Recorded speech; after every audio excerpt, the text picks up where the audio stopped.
యేసు ప్రభు రక్షకుడిగా వచ్చాడు, దీనుడిగా వచ్చాడు, తగ్గించుకుని వచ్చాడు, నిన్ను విమోచిస్తానికి, నీ కొరకు క్రయధనంగా మారటానికి వచ్చాడు.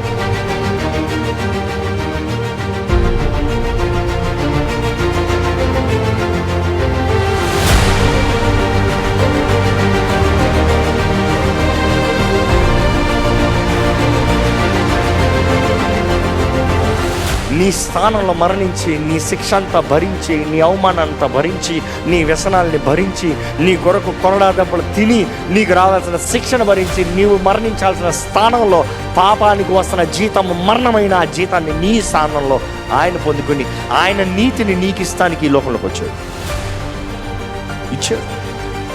అందుకని ఈరోజు అవకాశం ఎవరైతే నమ్ముతారో, ఎవరికి ఫోర్స్ లేదు, ఫోర్స్ కాదు క్రైస్తవత్వం. ఈరోజు చాలామందికి అర్థం కావట్లేదు. It is not by force, by force there is no entry into heaven. ఒక వ్యక్తి హృదయంలో నిర్ణయించుకోవాలి, మనస్సులో హృదయంలో నిర్ణయించుకుని నోటితో ఒప్పుకోవాలి, అప్పుడు రక్షణ.